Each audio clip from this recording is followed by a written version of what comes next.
though still you're going to have some strong winds. There you go, possibly winds gusting to 60, 65 miles per hour. That is certainly enough. You know, and when we use the term severe thunderstorm warning, that means 50 knots. That's 58 miles per hour. Why that exact number? Engineers determined decades ago, and it works, that once we get winds that high, that's enough to start causing debris to blow through windows, certainly to make it very dangerous for driving.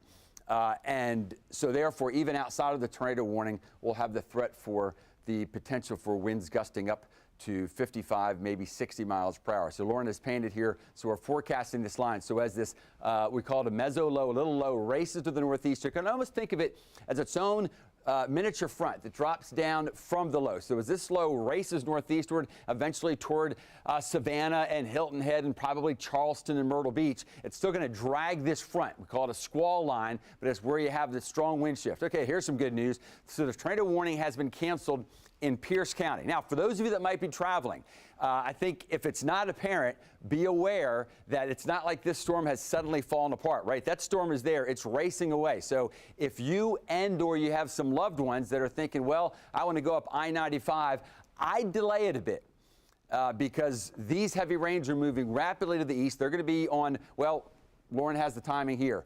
Folkestone to 1:30, Brunswick. So there's Brunswick. There's I-95 by 2. So if you're talking about if you're leaving from Duval south, you're going to be running right into the storm. And if you continue to run along, then eventually you might get into where that mezzo-low is. So you could even get into potentially where other tornado warnings will probably be issued later today, especially along coastal South Carolina and coastal North Carolina. So the tornado warning has been dropped. We're going to have updates for you through the afternoon because the brunt of this squall still is going to move through where by far the large majority of us live. So for those of you that plans this afternoon, I think the forecast is working out pretty close to what we've been talking about since yesterday and this morning with Lauren, that anytime after 3 o'clock for the Jacksonville metro area and anytime really, it's moving into coastal Georgia. But if you don't have to be out and about after 3 o'clock on the roadways, might be a good idea to either get it done now or maybe wait till later on. Now, I know there are some schools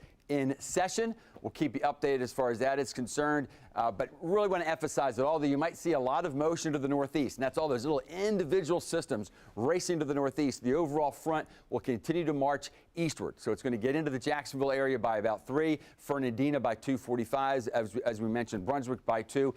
It's essentially into Lake City. So for those of you in Baker, Union, and Bradford, into Charleston, Nassau, Camden, and Glenn, you're next over the next 30 minutes to an hour. Beyond that, it's going to be for the rest of us, Duval, then St. Johns, Putnam, and on down to Flagler County, and not forgetting you folks in Bradford County as well. So to wrap it up, at least for now, the tornado warnings are no longer in effect for our area, but that storm's racing to the northeast. So if you have travel plans, be aware that that storm still exists that has been producing at least the potential for the tornado. Meanwhile, this whole line is going to march through all of our area over the next several hours. We will keep you updated through the afternoon and the evening. So we're going to wrap it up for now.